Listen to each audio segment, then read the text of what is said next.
ನಮಸ್ಕಾರ ಎಲ್ಲರಿಗೂ ಮತ್ತೊಮ್ಮೆ ಸ್ಕೂಲ್ ಟೆಕ್ ಕರ್ನಾಟಕ ಯೂಟ್ಯೂಬ್ ಚಾನಲ್ಗೆ ಸ್ವಾಗತ. ನೀವು ಇನ್ನೂ ಚಾನಲ್ನ ಸಬ್ಸ್ಕ್ರೈಬ್ ಮಾಡ್ಕೊಂಡಿಲ್ಲ ಅಂದ್ರೆ ಖಂಡಿತ ಚಾನಲ್ನ ಸಬ್ಸ್ಕ್ರೈಬ್ ಮಾಡ್ಕೊಡಿ. ನಾವು 7ನೇ ತರಗತಿಯ ಗಣಿತ ಪ್ರಕಾಶ ಇವತ್ತಿನ ದಿನ ಶುರು ಮಾಡಿದ್ದೇವೆ. 2026 ಮತ್ತು 27ನೇ ಇಸ್ವಿಯ ಇದು ಹೊಸ ಪುಸ್ತಕ ಅಥವಾ ಹೊಸ ಪಠ್ಯೋತ್ತರ ಅಭ್ಯಾಸವಿದೆ. ಸೊ ಇವತ್ತಿನ ದಿನ ನೋಡೋಣ 7ನೇ ತರಗತಿಯ ಭಾಗ 1ರಲ್ಲಿ ನಾವೇನ್ ಮಾಡೋಣ, ಮೊದಲನೇ ಅಧ್ಯಾಯ 1 ನಮ್ಮ ಸುತ್ತಲಿನ ದೊಡ್ಡ ಸಂಖ್ಯೆಗಳು ಅಂತ ಇದೆ. ಅದಾದ್ಮೇಲೆ ಇದು ಭಾಗ 1ರಲ್ಲಿ ಇಷ್ಟು ಪಾಠ ಇವೆ ಅಂತ. ಸೊ ನಾವು ಇವತ್ತಿನ ದಿನ ನೋಡೋಣ ಮೊದಲನೇ ಪಾಠ, ನಮ್ಮ ಸುತ್ತಲಿನ ದೊಡ್ಡ ಸಂಖ್ಯೆಗಳು. ಸೊ ಇದನ್ನ ನೀವೇ ನೋಡ್ಕೊಳ್ಳಿ, ಒಂದ್ಸರಿ ಓದ್ಕೊಳ್ಳಿ ಮನೆಯಲ್ಲಿ ಚೆನ್ನಾಗಿ, ಆಯ್ತಾ?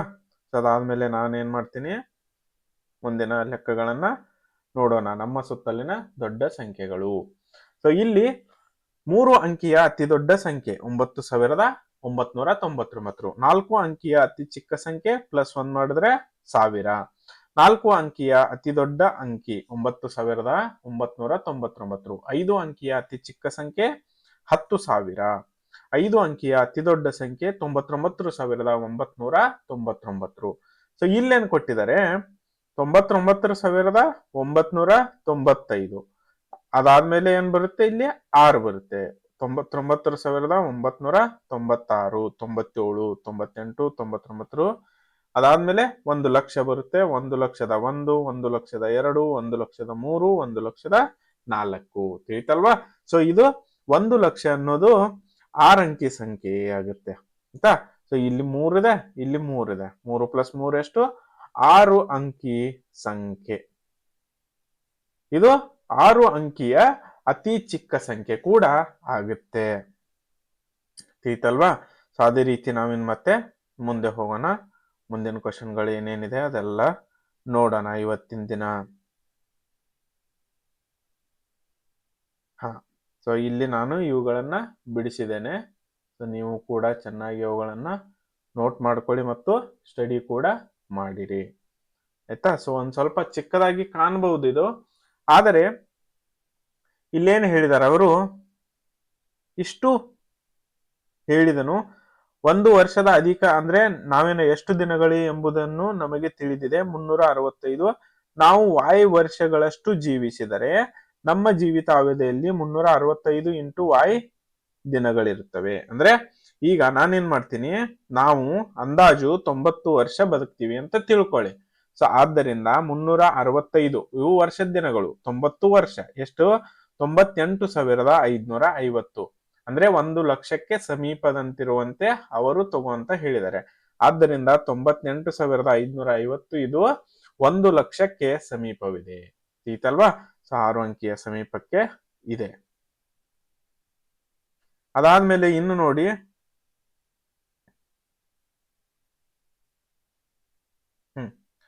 ಇಲ್ಲಿ ಕಂಡು ಹಿಡಿಯಿರಿ ಅಂತ ಇದೆ,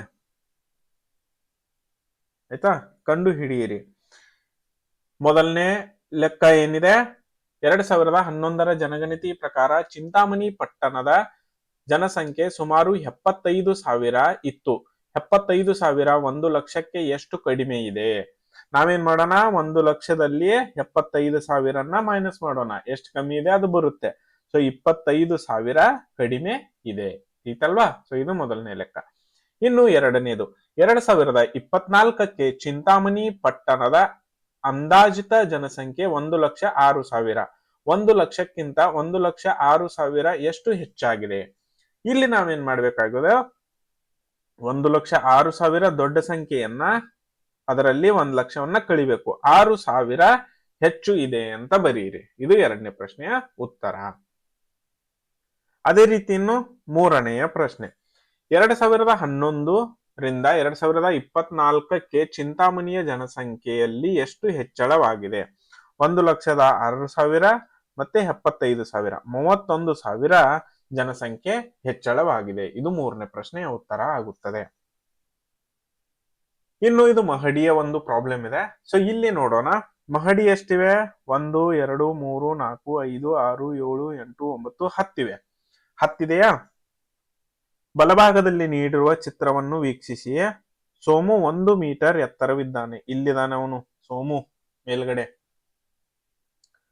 ಪ್ರತಿ ಮಹಡಿಯ ಅವನ ಎತ್ತರದ 4ರಷ್ಟಿದೆ. ಅಂದ್ರೆ ಇಲ್ಲಿ ನೋಡೋಣ, ಮಹಡಿಯ ಎತ್ತರ ನೋಡಿ, ಅವನ ಎತ್ತರ ಎಷ್ಟಿದೆ? 1 ಮೀಟರ್ ಇದೆ.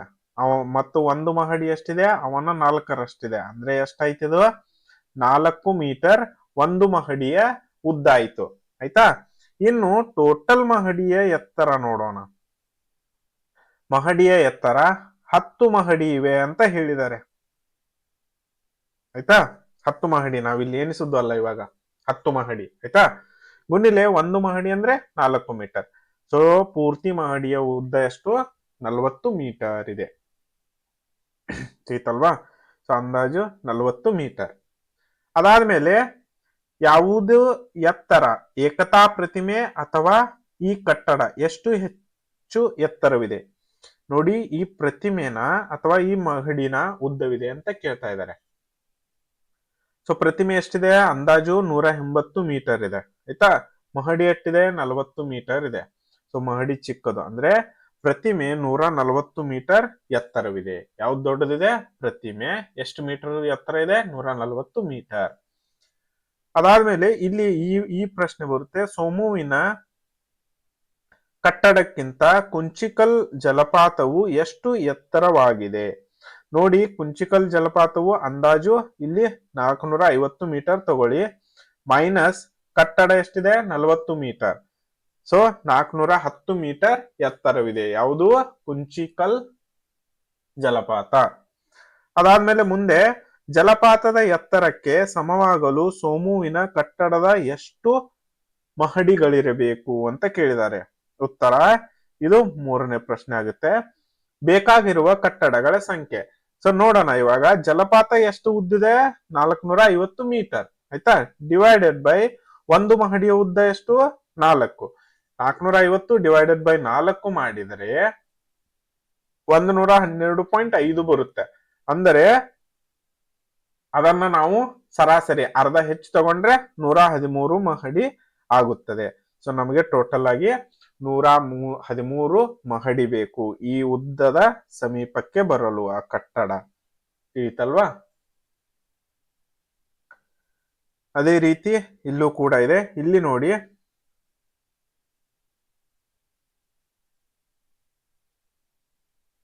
ಹ 1 ಲಕ್ಷವನ್ನು ಹೇಗೆ ನೋಡುವಿರಿ ಅಂತ ಕೇಳಿದ್ದಾರೆ. ಆಯ್ತಾ? 1 ಲಕ್ಷ ದೊಡ್ಡದೇ ಅಥವಾ ಚಿಕ್ಕದೇ? ದೊಡ್ಡದು. ಯಾಕಂದ್ರೆ 1 ಲಕ್ಷ ನೋಡಿ ಎಷ್ಟು ಸೊನ್ನೆ ಬರುತ್ತೆ? 5 ಸೊನ್ನೆ ಬರುತ್ತೆ. ಸೊ 1 ರೂಪಾಯಿ ಇರ್ಲಿ, 10 ರೂಪಾಯಿ ಇರ್ಲಿ, ಇವು ಚಿಕ್ಕವು. 100 ರೂಪಾಯಿ ಕೂಡ ಚಿಕ್ಕದು ಈಗಿನ ಕಾಲದಲ್ಲಿ, ಯಾಕಂದ್ರೆ 100 ರೂಪಾಯಿಗೆ ಏನು ಬರಲ್ಲ. ಸೊ 1 ಲಕ್ಷ, 100ಕ್ಕೆ 1 ಲಕ್ಷ ಕಂಪೇರ್ ಮಾಡಿದ್ರೆ 1 ಲಕ್ಷ ಯಾವಾಗಲೂ ದೊಡ್ಡದು. ಈತಲ್ವಾ? ಸೊ ಅದೇ ರೀತಿ ಇನ್ನು ಕೆಳಗಡೆ ಏನ್ ಕೊಟ್ಟಿದ್ದಾರೆ ನೋಡಿ. ಕೆಳಗಡೆ ಇಲ್ಲಿ ಆಯ್ತಾ, ಮುಂದೆ ನೀಡಿರುವ, ಇಲ್ಲಿದೆ ನೋಡಿ, ಅದು ಮುಂದೆ ನೀಡಿರುವ ಪ್ರತಿ ಸಂಖ್ಯೆಯನ್ನು ಪದಗಳಲ್ಲಿ ಬರೆಯಿರಿ ಅಂತ ಹೇಳಿದ್ದಾರೆ. ಆಯ್ತಾ? ನೋಡಿ, 3,600,000 ಇದು ಮೊದಲನೇದು. ಎರಡನೇದು 5,04,085 ಈತಲ್ವಾ? ಅದಾದ್ಮೇಲೆ ಸಿ 27,30,30,000. ಅದಾದ್ಮೇಲೆ ಡಿ 70,53,138. ಇದು ಡಿ. ಈತಲ್ವಾ? ಸೊ ಇದು ಈಜಿ ಇದೆ. ಅದಾದ್ಮೇಲೆ ಹಾಗೆ ಮುಂದೆ ಹೋಗೋಣ. ಸೊ ಇಲ್ಲಿ ನೋಡೋಣ ಇನ್ನು ಏನಿದೆ, ಏನ್ ಕೊಟ್ಟಿದ್ದಾರೆ. ಇದು ಇವಾಗ ಪೇಜ್ 4 ಆಯ್ತು. ಇದು 5ನೇ ನಂಬರ್ ಪೇಜ್ ನೋಡಿ. ಸೊ 5ನೇ ಪೇಜ್ಗೆ ಇದಿದೆ, ಮ್ಯಾಥ್ಸ್ 5ನೇ ಪೇಜು.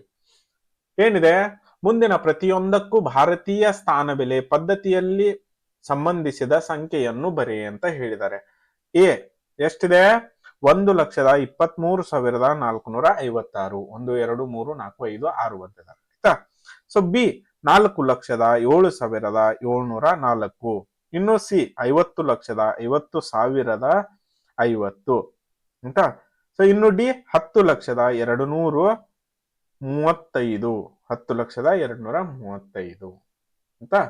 ಸೊ ಅದೇ ರೀತಿ ಇನ್ನು 1.2 ಹತ್ತಿರದ ಭೂಮಿ, ಹತ್ತರ ಭೂಮಿ. ಹತ್ತರ ಭೂಮಿಯಲ್ಲಿ ವಿಶೇಷ ಗುಂಡಿಗಳನ್ನು ಹೊಂದಿರುವ ವಿಶೇಷ ಕ್ಯಾಲ್ಕುಲೇಟರ್ಗಳಿವೆ. ಆಯ್ತಾ, ಮೊದಲನೇದು ಯೋಚನಾ ಭರಿತ ಸಾವಿರಗಳಲ್ಲಿ ಪ್ಲಸ್ 1,000 ಇದೆ ನೋಡಿ ಇಲ್ಲಿ. ಆಯ್ತಾ, ಇರುವ ಒಂದೇ ಗುಂಡಿ ಇದೆ ಆ ಮೊಬೈಲ್ಗೆ ಅಥವಾ ಕ್ಯಾಲ್ಕುಲೇಟರ್ಗೆ. ಮುಂದಿನವುಗಳನ್ನು ಸೂಚಿಸಲು ಎಷ್ಟು ಬಾರಿ ಗುಂಡಿಯನ್ನು ಒತ್ತಬೇಕು? ಇವಾಗ ನೋಡಿ, ಇದನ್ನ ಒಂದ್ ಸಾರಿ ಪ್ರೆಸ್ ಮಾಡಿದ್ರೆ ಎಷ್ಟು ಬರುತ್ತಲ್ಲಿ? 1,000 ಬರುತ್ತೆ. ಆಯ್ತಾ, ಸೊ ಒಂದ್ ಸಾರಿ ಒತ್ತಿದ್ರೆ 1,000 ನೋಡಿ ಇಲ್ಲಿ ತೋರಿಸ್ತೀನಿ. ಒಂದ್ ಸಾರಿ ಒತ್ತಿದ್ರೆ 1,000, 2 ಸಾರಿ ಒತ್ತಿದ್ರೆ 2,000, 3 ಸಾರಿ ಒತ್ತಿದ್ರೆ 3,000. ಅಲ್ವಾ? ಸೊ ಅದೇ ರೀತಿ ನಾವೇನ್ ಮಾಡೋಣ, 3,000ವನ್ನ ಅಲ್ಲಿ ಈ 3,000 ಇಲ್ಲಿ ತರ್ಸಕ್ಕೆ ಇಲ್ಲೊಂದು 0 ಇದೆ. ಎಷ್ಟು ಸಾರಿ ಬಟನ್ ಅನ್ನ ಒತ್ತಬೇಕು? 1,000 1 1 1 ಅಂದ್ರೆ ಎಷ್ಟು? 3 ಸಾರಿ ಬಟನ್ ಪ್ರೆಸ್ ಮಾಡಬೇಕು. 1 + 1 + 1 3 ಸಾರಿ ಬಟನ್ ಪ್ರೆಸ್ ಮಾಡಿದಾಗ ಇಲ್ಲಿ 3,000 ಬರುತ್ತದೆ. ಈತಲ್ವಾ? ಸೊ ಇನ್ನು ನಾವು ಲೆಕ್ಕ ನೋಡೋಣ. ಆಯ್ತಾ, ಸೊ ಇಲ್ಲಿ 3,000 3 ಬಾರಿ ನೋಡಿ. 3,000 ಅಂದ್ರೆ ಒಂದು ಸಾರಿ ಒತ್ತದಾಗ 1,000, 2,000 ಮತ್ತೆ ಇದು 3,000 ನೋಡಿ. 3,000 ಬಂತು ಉತ್ತರ, 3ಅನ್ನು ಕೂಡಿಸಿದಾಗ. 1 ಸಾರಿ, 2 ಸಾರಿ, 3 ಸಾರಿ. ಆಯ್ತಾ, 3 ಬಾರಿ ಪ್ರೆಸ್ ಮಾಡಬೇಕು. ಎಕ್ಸಾಂಪಲ್ ಇದೆ ಅಲ್ಲಿ. ಆಯ್ತಾ, ಸೊ ಅದೇ ರೀತಿ ಇನ್ನು ಮೊದಲನೇದು ಅವರೇ ಕೊಟ್ಟಿದ್ದಾರೆ. ಎರಡನೇದು 10,000 ಒತ್ತರಕ್ಕೆ 10 ಬಾರಿ. 53,000 ಇಲ್ಲಿ ತರ್ಸಕ್ಕೆ 53 ಬಾರಿ ಪ್ರೆಸ್ ಮಾಡಬೇಕು. ಡಿ 90,000ಕ್ಕೆ 90 ಬಾರಿ. 1,00,000ಕ್ಕೆ 100 ಬಾರಿ. 1,53,000ಕ್ಕೆ 153 ಬಾರಿ ಬಟನ್ ಅನ್ನ ಪ್ರೆಸ್ ಮಾಡಬೇಕು. ಇನ್ನು ಜಿ 1,00,000 ಆಗಲು ಎಷ್ಟು ಸಾವಿರಗಳು ಬೇಕು? 100 ಸಾವಿರಗಳು ಬೇಕು. ಆಯ್ತಲ್ವಾ? 1,00,000 ಆಗಲು 100 ಸಾವಿರ ಬೇಕು. ಅದೇ ರೀತಿ ಇನ್ನು ಎರಡನೆಯದು ಮುಖ್ಯ ಪ್ರಶ್ನೆ ಇಲ್ಲಿದೆ. ಬಳಲಿಸುವ ಹತ್ತುಗಳಲ್ಲಿ +10 ಇರುವ ಒಂದು ಗುಂಡಿ ಇದೆ ನೋಡಿ. ಒಂದು ಗುಂಡಿ ಇದೆ ಕ್ಯಾಲ್ಕುಲೇಟರ್ ನಲ್ಲಿ. ಆಯ್ತಾ, ಸೊ ಒಂದೇ ಗುಂಡಿ ಇದೆ. ಮುಂದಿನವುಗಳನ್ನು ಸೂಚಿಸಲು ಎಷ್ಟು ಬಾರಿ ಗುಂಡಿಯನ್ನು ಒತ್ತಬೇಕು? 500 ಎಷ್ಟು ಬಾರಿ? 50 ಬಾರಿ. 780 78 ಬಾರಿ. 1,000 100 ಬಾರಿ. 3,700 370 ಬಾರಿ. 10,000 1,000 ಬಾರಿ. 1,00,000 10,000 ಬಾರಿ. ಅದಾದ್ಮೇಲೆ ಜಿ 4,350 ಅಂದ್ರೆ ಇಲ್ಲಿ ಇದು ಕೊಟ್ಟಿದ್ದಾರೆ 435 ಬಾರಿ ಅಂದ್ರೆ 4,350 ಸಂಖ್ಯೆ ಬರುತ್ತದೆ. ಅದೇ ರೀತಿ ಇನ್ನು ಮತ್ತೆ ಮುಂದೆ ಹೋಗೋಣ. ಮೂರನೆಯದು ಚೊಕ್ಕದಾದ ನೂರುಗಳಲ್ಲಿ ಒಂದೇ 1 + 100 ಗುಂಡಿ ಇದೆ. ಇಲ್ಲಿ 100 ಇದೆ. ಮೊದಲು 1,000 ಇತ್ತು, ಆಮೇಲೆ 10 ಆಯ್ತು, ಆಮೇಲೆ ಇವಾಗ 100 ಇದೆ. ಸೊ ಮೊದಲನೇದು 400 4 ಸಾರಿ ಬಟನ್ ಅನ್ನ ಒತ್ತಬೇಕು ಅಥವಾ ಗುಂಡಿಯನ್ನು ಒತ್ತಬೇಕು. 3,737 ಬಾರಿ. 10,000 100 ಬಾರಿ. ಇದ್ಯಾವುದು? 53,000 ಅಂದ್ರೆ 530 ಬಾರಿ. 90,000 ಅಂದ್ರೆ 900 ಬಾರಿ. 97,600 ಅಂದ್ರೆ 976 ಬಾರಿ ಬಟನ್ ಅನ್ನ ಒತ್ತಬೇಕು. 1,00,000 ಅಂದ್ರೆ 1,000 ಬಾರಿ. 58,200 ಅಂದ್ರೆ 582 ಸಾರಿ ಅಂದ್ರೆ 58,200. ಅದೇ ರೀತಿ ಇನ್ನು ಇದೆ ನೋಡಿ. 10,000 ಮಾಡಲು ಎಷ್ಟು ನೂರುಗಳ ಅವಶ್ಯಕತೆ ಇದೆ? 100 ನೂರುಗಳು. ಆಯ್ತಾ, ಇನ್ನು ಜೆ 1,00,000 ಮಾಡಲು ಎಷ್ಟು ನೂರುಗಳು? 1,000 ನೂರುಗಳು. ತಿಳಿತಲ್ವಾ? ಸೊ ಅದೇ ರೀತಿ ಕೆ ಪ್ರಶ್ನೆಯನ್ನ ನೀವೇ ಯೋಚಿಸಿ. ಅದಾದ್ಮೇಲೆ ಇನ್ನು 4 ಕ್ರಿಯಾಶೀಲ ಚಿಟ್ಟೆ, ಅದನ್ನು ಕೂಡ ನೀವೇ ಮಾಡಿ. ಅದಾದ್ಮೇಲೆ ಇನ್ನು 5ನೇ ಪ್ರಶ್ನೆ 5,072 ಪಡೆಯಲು ಹಲವಾರು ವಿಧಾನಗಳ ಅಂದ್ರೆ ನಾವು ಬರಿತೀವಿ ಅಂದ್ರೆ ಸಂಖ್ಯೆಯನ್ನು ವ್ಯಕ್ತಪಡಿಸಲು. ಈ ಎರಡೂ ವಿಧಾನಗಳನ್ನು ಹೀಗೆ ವ್ಯಕ್ತಪಡಿಸಬಹುದು ನೋಡಿ. 50 × 100 ಆಯ್ತಾ, 7 × 10 2 × 1 5,072. ಅದಾದ್ಮೇಲೆ ಬಿ 3,000 × 100 20 × 100 3,000 × 1,000 20 × 100 72 × 1 ಅದು ಕೂಡ 5,072. ಸೊ ಇಲ್ಲಿ ನಾನು ಬಿಡ್ತಿದ್ದೇನೆ. 3 3 × 1,000 3,000 ಬಂತು. 20 × 100 2000 ಬಂತು. ಇದು 72, ಕೊನೆಗೆ 72 ಬರುತ್ತೆ. 72 ಒಂದ್ಲೆ 72, 5072. ಇನ್ನು 50 ಗುಣಿಲೆ 100 5000 ಬಂತಿಲ್ಲಿ. ಅದಾದ್ಮೇಲೆ 7 ಗುಣಿಲೆ 10 70 ಬಂತಿಲ್ಲಿ. 2 ಗುಣಿಲೆ 1 2 ಬಂತಿಲ್ಲಿ. ಸೊ ಇದು ಕೂಡ 5072 ಆಗುತ್ತೆ ಅಷ್ಟೇ. ಸೊ ನಾನಿಲ್ಲಿ ಕೊನೆಗೆ ಬಿಡಿಸಿದ್ದೇನೆ. 5 ಗುಣಿಲೆ 1000 ಪ್ಲಸ್ 7 ಗುಣಿಲೆ 10 ಪ್ಲಸ್ 2 ಗುಣಿಲೆ 1 5070 ಪ್ಲಸ್ 2 5072 ಈಕಲ್ವಾ. ಸೊ ಇದು 6ನೇ ಪುಟ ಮುಗೀತು ನೋಡಿ. ಅದಾದ್ಮೇಲೆ ಇನ್ನು 7ನೇ ಪುಟ ಕಂಡು ಹಿಡಿಯಿರಿ ಅಂತ ಇದೆ ಆಯ್ತಾ. ಸೊ ನಾನು ಕ್ವಶನ್ ಓದ್ತೀನಿ. ಇದು ನೋಡಿ, ಮುಂದೆ ನೀಡಿರುವ ಪ್ರತಿ ಸಂಖ್ಯೆಗೆ ಗುಂಡಿಗಳನ್ನು ಒತ್ತುವುದರ ಮೂಲಕ ಅಗತ್ಯ ಸಂಖ್ಯೆಯನ್ನು ಪಡೆಯಲು ಕನಿಷ್ಠ 2 ವಿಭಿನ್ನ ಕ್ರಮಗಳನ್ನು ಬರೆಯಿರಿ. ಚಿಟ್ಟಿಯಂತೆ ಆಲೋಚಿಸಿ ಮತ್ತು ಕ್ರಿಯಾಶೀಲರಾಗಿ ಅಂತ ಹೇಳಿದ್ದಾರೆ. ಸೊ ನಾನಿಲ್ಲಿ ಮಾಡಿದ್ದೇನೆ. ಎ ಎಷ್ಟಿದೆ ನೋಡಿಲ್ಲಿ, ನೀವು ಅದನ್ನ ಬುಕ್ ನಲ್ಲಿ ನೋಡ್ಕೊಳ್ಳಿ. ಇದು ಎ ಬಿ ಸಿ ನಾನು ಬಿಡಿಸಿದ್ದೇನೆ. ಡಿ ಮತ್ತು ಇ ನೀವು ಬಿಡಿಸ್ಬೇಕಾಗುತ್ತೆ. ಸೊ ಇಲ್ಲಿ ಎ 8300 ಇದೆ ನೋಡಿ. ಬೇಕಾದ್ರೆ ಆ ಪೇಜ್ ನಂಬರ್ ಎಷ್ಟಿದೆ, ಪೇಜ್ ನಂಬರ್ ಅದು ಇದು 7ನೇ ಪೇಜ್ ನಂಬರ್ 7 ಐತಲ್ವಾ. ಪೇಜ್ ನಂಬರ್ 7 ನೋಡಿ ನೀವು. 7 ಪೇಜ್ ನಂಬರ್ 7. 8300 8 ಗುಣಿಲೆ 1000 ಪ್ಲಸ್ 3 ಗುಣಿಲೆ 100 800 ಪ್ಲಸ್ 300 ಎಷ್ಟಾಯ್ತು? 8300. ಅದೇ ರೀತಿನು ಎರಡನೇದು ಅದು 5 ಗುಣಿಲೆ 1000 33 ಗುಣಿಲೆ 100 ಅಂದ್ರೆ 5000 ಪ್ಲಸ್ 3300 ಅದು ಕೂಡ 8300 ಆಗುತ್ತೆ. ಅದೇ ರೀತಿ ಇನ್ನು ಎರಡನೇದು 40629 ಕೊಟ್ಟಿದ್ದಾರೆ. 40 ಗುಣಿಲೆ 1000 6 ಗುಣಿಲೆ 100 2 ಗುಣಿಲೆ 10 9 ಗುಣಿಲೆ 1 40620 ಪ್ಲಸ್ 9 40629. ಅದೇ ರೀತಿ ನಾವು ಮತ್ತೆ 400 ಗುಣಿಲೆ 100 62 ಗುಣಿಲೆ 10 9 ಗುಣಿಲೆ 1 40000 ಪ್ಲಸ್ 620 ಪ್ಲಸ್ 9 40629 ಬರುತ್ತೆ. ಸೊ ಅದೇ ರೀತಿ ಸಿ ಕೂಡ ನಾನು ಬಿಡಿಸಿದ್ದೇನೆ. 56354. ಇಲ್ಲಿ 5 ಗುಣಿಲೆ 10,000 6 ಗುಣಿಲೆ 1000 3 ಗುಣಿಲೆ 100 5 ಗುಣಿಲೆ 10 4 ಗುಣಿಲೆ 1. ಸೊ ಅದನ್ನ ಮಾಡಿದಾಗ 5354 ಬರುತ್ತೆ. ಎರಡನೇದು ಕೂಡ ನಾನು ಬಿಡಿಸಿದ್ದೇನೆ. 56354 ತಿಳಿತಲ್ವಾ. ಸೊ ಅದೇ ರೀತಿ ಮತ್ತೆ ಮುಂದೆ ಹೋಗೋಣ. ಇಲ್ಲಿ ಕೇಳಿದರೆ ನೋಡಿ, ಹಿಂದಿನ ಸಂಖ್ಯೆಗಳಂದ್ರೆ ಇವೇ ಹಿಂದಿನ ಸಂಖ್ಯೆಗಳು 5. ಸೊ ನಾವಿಲ್ಲಿ ಪೇಜ್ ನಂಬರ್ 8 ಇದೀವಿ ಇವಾಗ. Page number 8. ಸೊ ಅಲ್ಲಿ ಯಾವ್ಯಾವ ಸಂಖ್ಯೆಯನ್ನ ಕೊಟ್ಟಿದ್ದಾರೆ? 8300 40600 ಇವೆ 5 ಸಂಖ್ಯೆ ಕೊಟ್ಟಿದ್ದಾರೆ ಆಯ್ತಾ. ಸೊ ಮೊದಲನೇದು ಇಲ್ಲಿ ಏನಿದೆ, ಮೊದಲನೇ ಪ್ರಶ್ನೆ ನೋಡಿ, ಹಿಂದಿನ ಅಭ್ಯಾಸದಲ್ಲಿ ನೀಡಿರುವ ಸಂಖ್ಯೆಗಳಿಗೆ ಗುಂಡಿಗಳನ್ನು ಅತಿ ಕಡಿಮೆ ಬಾರಿ ಒತ್ತುವುದರಿಂದ ಪ್ರತಿ ಸಂಖ್ಯೆ ಹೇಗೆ ಪಡೆಯಬಹುದು ಎಂಬುದನ್ನು ಕಂಡುಹಿಡಿಯಿರಿ ಮತ್ತು ಬೀಜೋಕ್ತಿಗಳನ್ನು ಬರೆಯಿರಿ. ಅದನ್ನ ನಾವು ಬರೆಯೋಣ. ಅದೇ ರೀತಿ ಪ್ರತಿ ಸಂಖ್ಯೆ ಮತ್ತು ಅದಕ್ಕೆ ಸಂಬಂಧಿಸಿದಂತೆ ಅತಿ ಕಡಿಮೆ ಬಾರಿ ಗುಂಡಿ ಒತ್ತುವುದಕ್ಕೆ ಯಾವುದಾದರೂ ಸಂಬಂಧವನ್ನು ಗಮನಿಸಿದರ. ಸೊ ಇದನ್ನ 8300 ನಾವು ಅತಿ ಕಡಿಮೆ ಬಾರಿ ಗುಂಡಿಯನ್ನ ಒತ್ತುತ್ತೇವೆ ಈತಲ್ವಾ. ಅದಾದ್ಮೇಲೆ ನೋಡಿ, 1008 ಬಾರಿ ಮತ್ತೆ 100ದು 3 ಸಾರಿ ಒತ್ತಿದ್ರೆ 8300 ಬರುತ್ತೆ. ಅದಾದ್ಮೇಲೆ ಇನ್ನು ಎರಡನೇ ಪ್ರಶ್ನೆಗೆ ಉತ್ತರ ಏನು? ಪ್ರತಿ ಸಂಖ್ಯೆ ಮತ್ತು ಅದರ ಸಂಬಂಧಿಸಿದಂತೆ ಅತಿ ಕಡಿಮೆ ಬಾರಿ ಗುಂಡಿಗಳನ್ನು ಒತ್ತುವುದಕ್ಕೂ ಯಾವುದಾದ್ರೂ ಸಂಬಂಧವನ್ನು ಗಮನಿಸಿದರಾ ಅಂತ ಕೇಳಿದ್ದಾರೆ. ಇದು ಎರಡನೇ ಪ್ರಶ್ನೆ. ಹೌದು. ಎರಡನೇ ಪ್ರಶ್ನೆಗೆ ಉತ್ತರ ಏನು? ಹೌದು.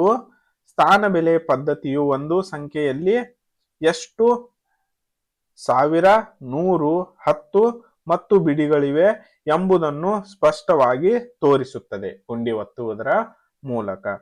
ಅದೇ ರೀತಿ ಇನ್ನು ಮೂರನೇ, ಅತಿ ಕಡಿಮೆ ಸಂಖ್ಯೆಯಲ್ಲಿ ಗುಂಡಿಗಳನ್ನು ಒತ್ತುವುದನ್ನು ನೀವು ಗಮನಿಸಿದಲ್ಲಿ ಆ ಸಂಖ್ಯೆಗಳಿಗೆ ಭಾರತೀಯ ಸ್ಥಾನ ಬೆಲೆ ಕ್ರಮವನ್ನು ಸೊ ಇಲ್ಲಿ ಭಾರತೀಯ ಕ್ರಮ ಸ್ಥಾನಗಳನ್ನ ಕೊಟ್ಟಿದ್ದಾರೆ. ಸೊ ನಾವೇನ್ ಮಾಡೋಣ, ಮೂರನೇ ಪ್ರಶ್ನೆಗೆ ಉತ್ತರ ಇದು. ಉದಾಹರಣೆಗೆ ನಾವೇನ್ ತಗೊಳ್ಳೋಣ, 5865 ತಗೊಳ್ಳೋಣ. ಸೊ ಇಲ್ಲಿ ಏನಾಗುತ್ತೆ, 5 ಯಾವ ಸ್ಥಾನದಲ್ಲಿದೆ? 5 5 ಯಾವ ಸ್ಥಾನದಲ್ಲಿದೆ? 1000 ಅಂದ್ರೆ 5000. 8 ಯಾವ ಸ್ಥಾನದಲ್ಲಿದೆ? 100ರ ಸ್ಥಾನದಲ್ಲಿದೆ, 700. ಸಾರಿ, 800 ಆಗುತ್ತೆ. ಆಯ್ತಾ?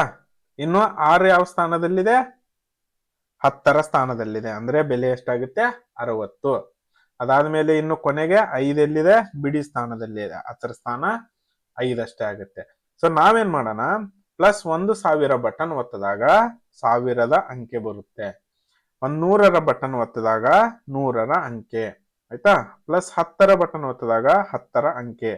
ಪ್ಲಸ್ 1ರ ಬಟನ್ ಒತ್ತಿದಾಗ ಬಿಡಿಯ ಅಂಕೆ, ಅಂದ್ರೆ 1ರ ಅಂಕೆ ಬರುತ್ತೆ, ಅಥವಾ ಬಿಡಿ ಭಾಗಗಳು. ಸೊ ಇನ್ನು ಇಲ್ಲಿ ನೋಡಿ, ಇನ್ನು ಪುಸ್ತಕದಲ್ಲಿ ಕೊಟ್ಟಿದ್ದಾರೆ, ಅದೊಂದು ಸಾರಿ ನಿಮಗೆ ತಿಳಿಸಿ ಹೇಳ್ತೀನಿ. ಇಲ್ಲೇನಿದೆ? ಭಾರತೀಯ ಪದ್ಧತಿ ಮತ್ತು ಅಮೆರಿಕ ಪದ್ಧತಿ. 1,000, 10,000, 1,00,000, 10,00,000, 1,00,00,000, 10,00,00,000, 1 ಅರಬ್ ಅಥವಾ 100 ಕೋಟಿ. ಸೊ ನಾವಿಲ್ಲೇನ್ ಮಾಡ್ತೀವಿ? ಮೊದಲು 3ಕ್ಕೆ, ಆಯ್ತಾ? ಅದಾದ್ಮೇಲೆ ಮೊದಲು ಮತ್ತೆ 3, ಅದಾದ್ಮೇಲೆ 2, ಮೊದಲು 3, 2, 1, ಇನ್ನು 3, 2, 2, ಇನ್ನು 3, 2, 2, 1, 3, 2, 2, 2, ಆಯ್ತಾ? 3, 2, 2, 2. ಸೊ ನಾವೇನ್ ಮಾಡ್ತೀವಿ? ಮೊದಲಷ್ಟೇ 3ಕ್ಕೆ ಹಾಕ್ತಿವಿ, ಅದಾದ ತಕ್ಷಣ ಇಲ್ಲಿ 3 ಸೊನ್ನೆಗಳು, ಇಲ್ಲಿ 2, ಆಯ್ತಾ? ಇಲ್ಲೂ ಕೂಡ 2, ಇಲ್ಲೂ ಕೂಡ 2. ಅದಾದ್ಮೇಲೆ ಎರಡೆರಡು ಸಂಖ್ಯೆಗಳಿಗೆ ಅಥವಾ ಅಂಕಿಗಳಿಗೆ ನಾವೇನ್ ಮಾಡ್ತೀವಿ? ಕಾಮ ಹಾಕೊಂಡು ಹೋಗ್ತೀವಿ, ಆಯ್ತಾ? ಸೊ ಅಮೆರಿಕದವ್ರು ಹೆಂಗ್ ಮಾಡ್ತಾರಂದ್ರೆ, ಅಮೆರಿಕ ಪದ್ಧತಿ 3 0, 3 0, ಆಯ್ತಾ? ಅದಾದ್ಮೇಲೆ 3 0, 3 ಅಂಕಿ, 3 3 1, 3 3 2, 3 3 3, 3 3 3 1. ಸೊ ಅವ್ರೇನ್ ಮಾಡ್ತಾರೆ? 3 ಅಂಕಿ ಆದ ತಕ್ಷಣ ಕೊಮ ಇಡ್ತಾರೆ, 3 3 3. ಈತಲ್ವಾ? ಸೊ ನಾವೇನ್ ಮಾಡ್ತೀವಿ?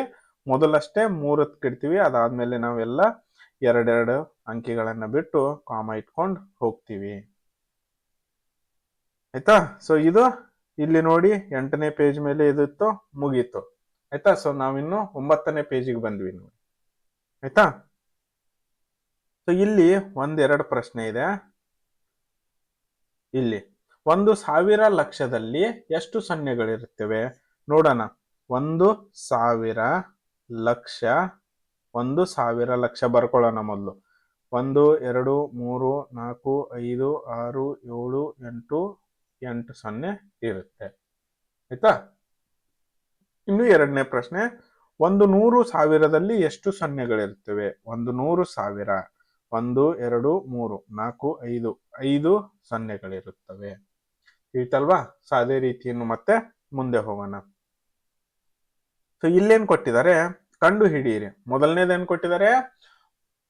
ಮುಂದೆ ನೀಡಿರುವ ಸಂಖ್ಯೆಗಳನ್ನು, ಇಲ್ಲಿ ಸಂಖ್ಯೆಗಳನ್ನು ಭಾರತೀಯ ಸ್ಥಾನ ಬೆಲೆ ಕ್ರಮದಲ್ಲಿ ಓದಿ ಮತ್ತು ಆ ಸಂಖ್ಯೆಗಳ ಹೆಸರುಗಳನ್ನು ಭಾರತೀಯ ಮತ್ತು ಅಮೆರಿಕ ಪದ್ಧತಿಗಳಲ್ಲಿ ಬರೆಯಿರಿ ಅಂತ ಹೇಳಿದ್ದಾರೆ. ಸೊ ಇಲ್ಲಿ A B C D E, ಇದು F ಆಗಬೇಕು, ಮತ್ತವ್ರು E ಕೊಟ್ಟಿದ್ದಾರೆ, F ಬರ್ಕೊಳ್ಳಿ ಅದನ್ನ, ಆಯ್ತಾ? ಸೊ ಇಲ್ಲಿ ಏನಾಗುತ್ತಂದ್ರೆ, ನಾನು ಎಲ್ಲವನ್ನ ಬಿಡಿಸಿದ್ದೇನೆ, ಆಯ್ತಾ? ಭಾರತೀಯ ಮೊದಲು ನೋಡೋಣ. ನಾವು ಭಾರತೀಯರ ಮೊದಲೇ ನೋಡೋಣ. A 40,50,678. ಬಿ 4,81,21,620.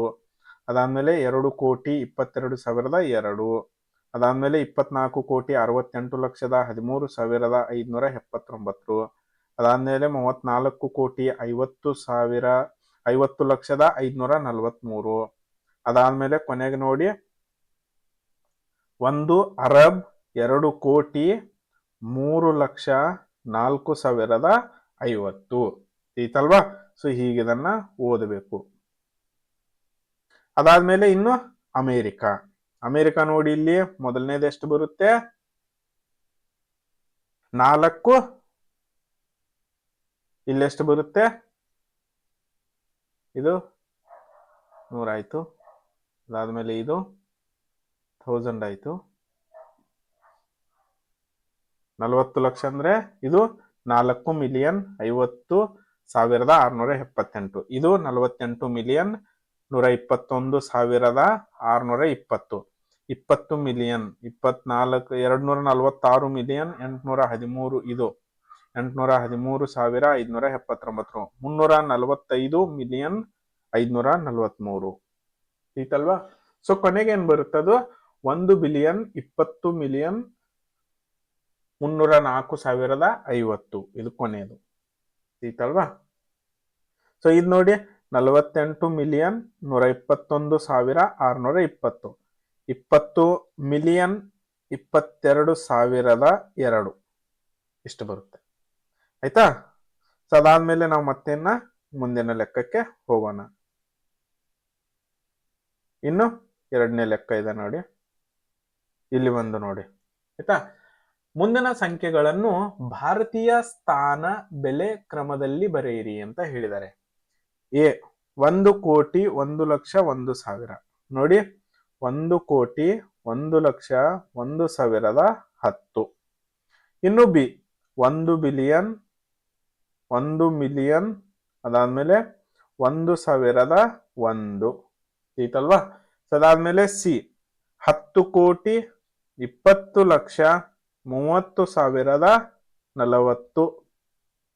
ಇನ್ನು 9 ಬಿಲಿಯನ್ 80 ಮಿಲಿಯನ್ 700,600. ಅದಾದ್ಮೇಲೆ ಇನ್ನು 3 ಹೋಲಿಸಿ ಬರೆಯಿರಿ ಅಂತ ಹೇಳಿದ್ದಾರೆ. ಆಯ್ತಾ? ಸೊ ನಾವಿಲ್ಲಿ ಮೊದಲನೇದು ಎಕ್ಸಾಂಪಲ್ ಹೇಳ್ತೀನಿ. 30,000 ಇದೆ, ಮತ್ತೆ ಈ ಕಡೆ 3 ಲಕ್ಷ ಇದೆ. ಸೊ ಯಾವ್ದ್ರಲ್ಲಿ 0 ಜಾಸ್ತಿ ಇದೆ? ಇದರಲ್ಲಿ 0 ಜಾಸ್ತಿ ಇದೆ. ಸೊ ಹಾಗಾಗಿ ಅದು ದೊಡ್ಡದು, ಇದು ಚಿಕ್ಕದಿದು, ಸಣ್ಣದಿದು. ಆಯ್ತಾ? ಸೊ ಅದಾದ್ಮೇಲೆ ಈ ಚಿಹ್ನೆಯನ್ನ ಹಾಕಿ ಬಿ ನಲ್ಲಿ 500 ಲಕ್ಷಗಳು ದೊಡ್ಡದು, ಸಿ ನಲ್ಲಿ 8 ಮಿಲಿಯನ್ ದೊಡ್ಡದು, ಅದಾದ್ಮೇಲೆ ಡಿ 640 ಕೋಟಿ 60 ಬಿಲಿಯನ್ 60 ಬಿಲಿಯನ್ ದೊಡ್ಡದು. ಈತಲ್ವಾ?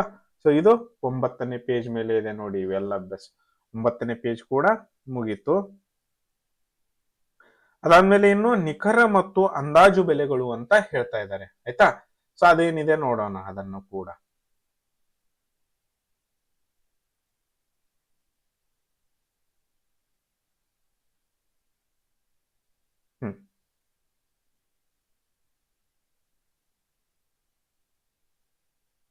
ಆಯ್ತಾ? ಇದು ನಾವು ಕೊನೆಯದಾಗಿ ನೋಡೋಣ. ಇಲ್ಲಿ ಅತಿ ಹತ್ತಿರದ ನೆರೆಹೊರೆಯವರು ಅಂತ ಹೇಳ್ತಾ ಇದ್ದಾರೆ. ಇವಾಗ ನಾನೇನ್ ಮಾಡ್ತೀನಿ ಅಂದ್ರೆ, ಇವಾಗ ಇಲ್ಲಿ ನೋಡಿ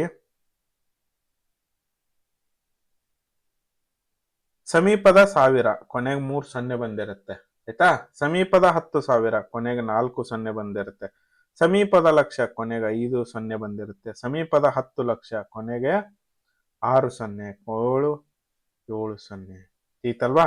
ಸೊ ಅದೇ ರೀತಿ ನಾವಿನ್ನೇನ್ ಮಾಡ್ಬೇಕು, ನಮಗೆ ಒಂದು ಅಭ್ಯಾಸ ಕೊಟ್ಟಿದ್ದಾರೆ ಇಲ್ಲಿ ನೋಡಿ. ಇದು ಅದೇ ರೀತಿ ಮುಂದಿನ ಸಂಖ್ಯೆಗಳಿಗೆ 5 ಸಮೀಪದ ನೆರೆಹೊರೆಯ ಸಂಖ್ಯೆಗಳನ್ನು ಬರಿ ಅಂತ ಹೇಳಿದ್ದಾರೆ. 5 ಬರಿಬೇಕು ನಾವು, ಇದಕ್ಕೆ ಮತ್ತು ಇದಕ್ಕೆ, ಇದಕ್ಕೈದು ಇದಕ್ಕೈದು ಸೆಪರೇಟ್ ಬರಿಬೇಕು. ಸೊ ನಾನಿಲ್ಲೇ ಬರ್ದಿದ್ದೇನೆ. ಸೊ ಮೊದಲನೇದು 1000ಕ್ಕಾಗುತ್ತೆ 3 0 ಬಂತು, ಅಂದ್ರೆ 3,87,70,000. ಎರಡನೇದು ಕೂಡ 3,87,70,000 ಬರುತ್ತೆ. ಇನ್ನು 3,88,000, 3,90,000 4 ಕೋಟಿ ಬರುತ್ತೆ. ಆಯ್ತಾ? ಸೊ ಅದೇ ರೀತಿ ಇನ್ನು ಬಿ ನೋಡೋಣ. 29 ಕೋಟಿ 5,32,481 ಕೊಟ್ಟಿದ್ದಾರೆ. 32,481 ಅಂದ್ರೆ 33,000 ತಗೊಳ್ಳೋಣ. ಅದಾದ್ಮೇಲೆ 29,000 ಇದನ್ನ 31 ತಗೊಂಡ್ರು ನಡೆಯುತ್ತೆ, 31,000. ಆಯ್ತಾ? ಅದಾದ್ಮೇಲೆ 29 ಕೋಟಿ 5,30,000, 29 ಕೋಟಿ 5 ಲಕ್ಷ, 29 ಕೋಟಿ 10 ಲಕ್ಷ, 29 30 ಕೋಟಿ. ಸೊ ಇಲ್ಲಿ 5ರಿಂದ ಮುಂದೆ ಯಾವಾಗಲೂ ನೋಡಿ, ಅದಕ್ಕೆ ರೂಲ್ ಏನಿದೆ ಅಂದ್ರೆ, ಮುಂದಿನ ಸಂಖ್ಯೆ ನೋಡಿ 1 2 3 4 ಇದ್ದಾಗ ನೀವು ಅದನ್ನ ಏನಂತ ತಗೊಳ್ಬೇಕು, 0ಗೆ ಸೇರಿಸಬೇಕು ಹಿಂದಿನ ಸಂಖ್ಯೆಗೆ.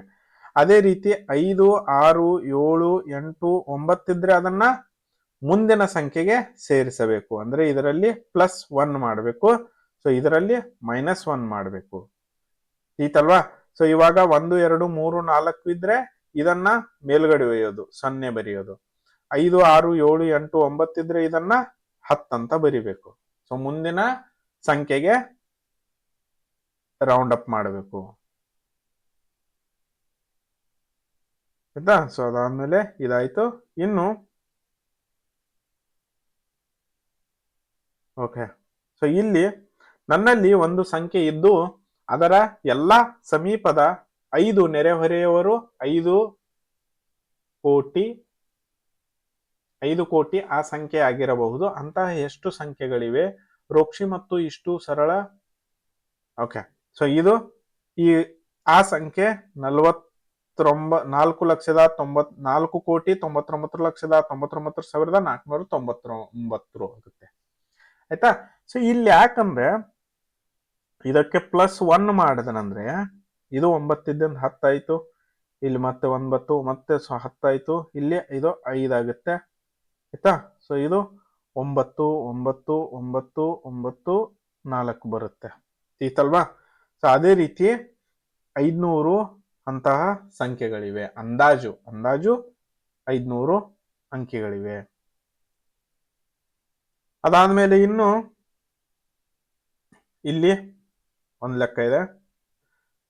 4,63,128 ಪ್ಲಸ್ 4,19,682. ಸೊ ಎಷ್ಟು ಬರುತ್ತೆ? 8,82,810. ರೋಕ್ಷಿ ಏನ್ ಹೇಳ್ತಾನೆ? ಮೊತ್ತ 8 ಲಕ್ಷಕ್ಕೆ ಸಮೀಪದಲ್ಲಿದೆ ಮತ್ತು ಅದು 8 ಲಕ್ಷಕ್ಕಿಂತ ಹೆಚ್ಚಾಗಿದೆ ಅಂತ ಹೇಳ್ತಾ ಇದ್ದಾನೆ. ಆಯ್ತಾ? ಸೊ ಇದು ಕರೆಕ್ಟಾ ಅಥವಾ ಇಷ್ಟು ಏನ್ ಹೇಳ್ತಾನೆ? ಮೊತ್ತ 9 ಲಕ್ಷಕ್ಕೆ ಸಮೀಪದಲ್ಲಿದೆ ಮತ್ತು ಅದು 9 ಲಕ್ಷಕ್ಕಿಂತ ಕಡಿಮೆ ಇದೆ. ಇವನು ಇದನ್ನ ಹೇಳ್ತಾನೆ. ಸೊ ಮುಂದಿನ ಪೇಜ್ ನಲ್ಲಿ ನಾವೇನ್ ನೋಡೋಣ? ಉತ್ತರಗಳನ್ನ ನೋಡೋಣ. ಇಲ್ಲೊಂದು ಸ್ವಲ್ಪ ಚಿಕ್ಕದಾಗುತ್ತೆ ನೋಡಿ. ಈ ಅಂದಾಜುಗಳ ಸರಿ ಇವೆಯೇ? ಯಾರು ಅಂದಾಜ ಮೊತ್ತಕ್ಕೆ ಸಮೀಪ ಇದೆ? ಅಂದಾಜುಗಳು ಸರಿ, ಹೌದು. ಆಯ್ತಾ? ಇಷ್ಟು ಅಂದಾಜು ಸಮೀಪದಲ್ಲಿದೆ. ಇಷ್ಟು 9 ಲಕ್ಷ ಹೇಳಿದಾನೆ, ಅದು ಸಮೀಪದಲ್ಲಿದೆ. ಬಿ, ಮೊತ್ತ 8,50,000ಕ್ಕಿಂತ ಹೆಚ್ಚು ಅಥವಾ ಅಂದ್ರೆ 8,50,000ಕ್ಕಿಂತ ಕಡಿಮೆ ಇದೆಯೇ? ನೀವು ಏಕೆ ಹಾಗೆ ಯೋಚಿಸುವಿರಿ? 8,50,000ಕ್ಕಿಂತ ಹೆಚ್ಚಿದೆ. ಇನ್ನು ಸಿ, ಮೊತ್ತ 8,83,128ಕ್ಕಿಂತ ಹೆಚ್ಚು ಅಥವಾ ಕಡಿಮೆ ಇದೆ ಅಂತ ಕೇಳಿದ್ದಾರೆ. ಸೊ 8,83,128ಕ್ಕಿಂತ ಕಡಿಮೆ ಇದೆ. ಇನ್ನು ಡಿ, 4,63,000 ಎರಡನ್ನ ಕೂಡಿಸಿದಾಗ 8,82,010 ಬರುತ್ತೆ. ಅದೇ ರೀತಿ ಇನ್ನು ಎರಡನೇ ಪ್ರಶ್ನೆ ಕೊಟ್ಟಿದ್ದಾರೆ.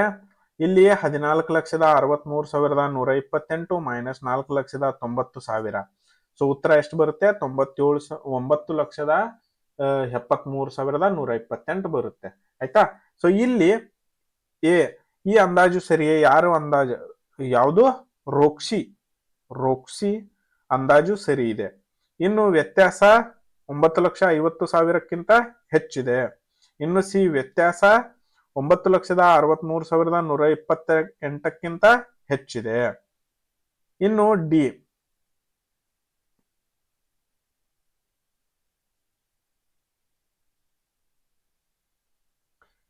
ಏನಾಗುತ್ತೆ? 9,73,108. ನೀವಿಲ್ಲಿ ಲಕ್ಷವಿಟ್ಟು ಕೇಳಿ. ಇಲ್ಲಿ ಕೊನೆಗೆ 20 ಕೊಟ್ಟಿದ್ದಾರೆ, ಇಲ್ಲಿ ಕೊನೆಗೆ 2 0 ಕೊಟ್ಟಿದ್ದಾರೆ. ಸೊ ಇದನ್ನ ತಲೆಯಲ್ಲಿಟ್ಕೊಳ್ಳಿ, ತಪ್ಪು ಮಾಡಬೇಡಿ ಪರೀಕ್ಷೆಯಲ್ಲಿ. ನೋಡಿ, ಇಲ್ಲಿ ಕೊನೆಯ 2 ಅಂಕಿಗಳನ್ನ 0 ಕೊಟ್ಟಿದ್ದಾರೆ. ಆಯ್ತಾ? ನೋಡಿ ಇಲ್ಲಿ ಕೊನೆಯ 2 ಅಂಕಿಗಳನ್ನ 0 ಕೊಟ್ಟಿದ್ದಾರೆ. ಆಯ್ತಾ? ಆದರೆ ಇಲ್ಲಿ ಕೊನೆಯ ಅಂಕಿಗಳನ್ನ 20 ಅಂತ ಕೊಟ್ಟಿದ್ದಾರೆ. ಸೊ ಅದನ್ನ ನಿಖರವಾದ ಬೆಲೆಯನ್ನ ಬರೆಯಿರಿ. ಆಯ್ತಾ? ಸೊ ಇಲ್ಲಿಗೆ ನಾನು ಈ ಪಾಠವನ್ನ ಮುಗಿಸ್ತಾ ಇದ್ದೀನಿ. ಯಾಕಂದ್ರೆ ಮತ್ತೆ ನಾವು ಉಳಿದಿದ್ದನ್ನ ಪಾರ್ಟ್ 2 ನಲ್ಲಿ ನೋಡೋಣ.